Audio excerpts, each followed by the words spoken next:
Hello दोस्तों, मैं doctor Vinod Kumar, आपका ही अपना यूट्यूब चैनल आरोग्य होम्योपैथ में आप सबों का स्वागत है। दोस्तों, आज होम्योपैथ का एक नई दवा के विषय में आज हम लोग डिस्कस करेंगे, जिसका नाम है एथूजा।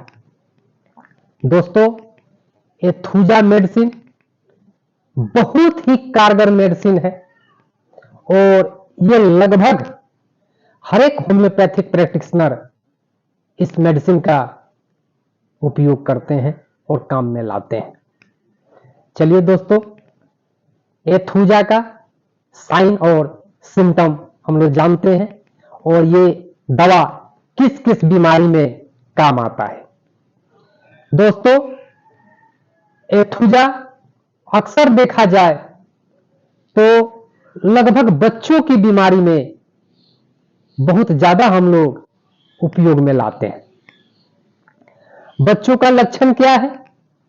बच्चा जब दूध पीता है मां का, तुरंत वोमिटिंग कर देता है, कै कर देता है, और अगर दूध कुछ देर पेट में रख भी लेता है तो फिर वोमिटिंग करेगा और दही के समान फटा फटा सा वो कै करेगा। इस तरह वो बार बार कै करेगा और कै करने के बाद बच्चा एकदम सुस्त और कमजोर महसूस करेगा। उसके बाद उसे नींद आ जाएगा और बच्चा सो जाता है। फिर कुछ देर के बाद बच्चा उठता है और उठने के बाद भूख से चिल्लाने लगता है और फिर मां उसे अपना दूध पिलाती है और फिर वोमिटिंग कर देता है।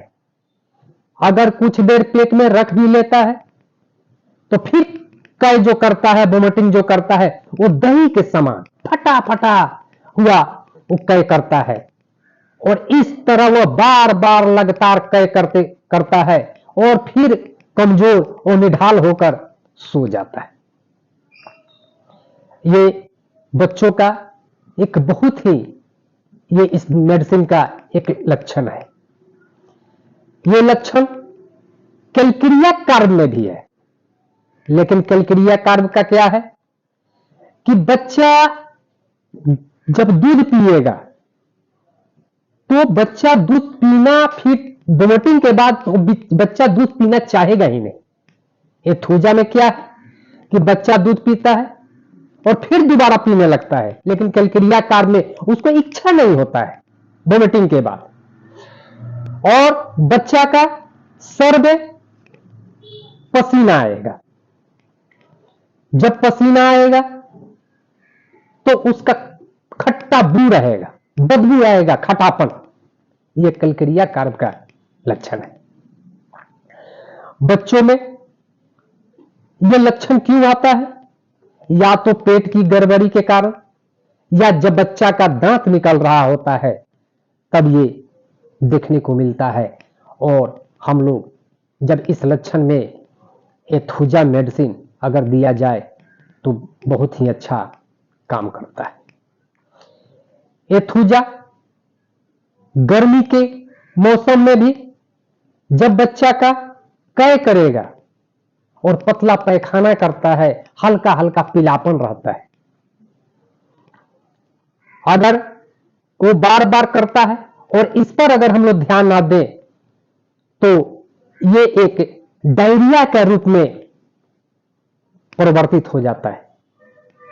और ये गर्मी के मौसम में भी बार बार कै और पखाना होने का ये एथूजा का एक लक्षण है।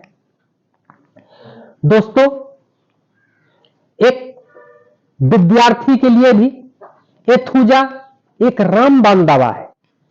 परीक्षा के समय में बच्चा जब पढ़ता है, उसका मानसिक थकावट इतना हो जाता है कि वो कुछ भी पढ़ना चाहता है उसे याद नहीं होता है, वो बार बार चेष्टा करता है पढ़ने का, लेकिन उसको दिमाग में थकावट से लगता कुछ याद ही नहीं होता है। और उस विद्यार्थी को भी अगर एथुजा मेडिसिन अगर दिया जाए तो ये दवा बहुत ही अच्छा काम करता है। दोस्तों, एथुजा ये इसका एग्रीवेशन सुबह 3 से 4 बजे इसका एग्रीवेशन होता है। ये लक्षण ज्यादा बढ़ जाता है। दूध पीने के बाद या खाने के बाद भी इसका लक्षण बढ़ जाता है।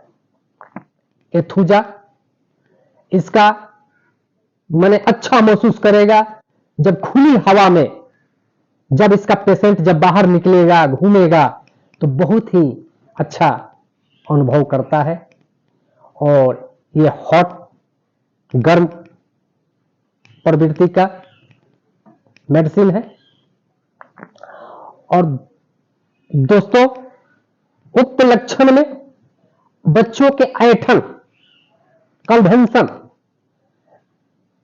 शरीर में ऐंठन जब होगा तो बच्चा मुट्ठी बांध लेगा, उसमें भी एथुजा बहुत ही अच्छा काम करता है। अगर बच्चा के डोज के विषय में हम लोग जान लेते हैं। अगर बच्चा 6 मंथ से छोटा है तो 6 पोटेंसी में उसको 4-4 गोली अगर दिन में 3 बार दिया जाए तो यह मेडिसिन बहुत ही अच्छा काम करता है। अगर 6 महीने से ज्यादा का उम्र है तो उसको 6 गोली करके 3 बार दिया जाए तो ये मेडिसिन बहुत ही अच्छा काम करता है। और बड़े को 30 पोटेंसी में दिन में 3 बार दिया जाए, सुबह, दोपहर, शाम, तो यह मेडिसिन बहुत ही अच्छा काम करता है। इस तरह इस मेडिसिन के हम देखते हैं, यह मेडिसिन एक तरह का बच्चों का मित्र कह सकते हैं। दोस्त, यह मेडिसिन बच्चों का मित्र है। और बस ये 4-5 पॉइंट इसका एथुजा का बहुत ही अच्छा लक्षण है। दोस्तों, दवा देने से पहले आप लोगों से यही बात कहेंगे कि अपने डॉक्टर का सलाह जरूर ले लिया करें, तभी दवा दें। चलिए दोस्तों, इसी तरह का फिर नेक्स्ट एजुकेशनल वीडियो में हम लोग मिलते हैं। धन्यवाद।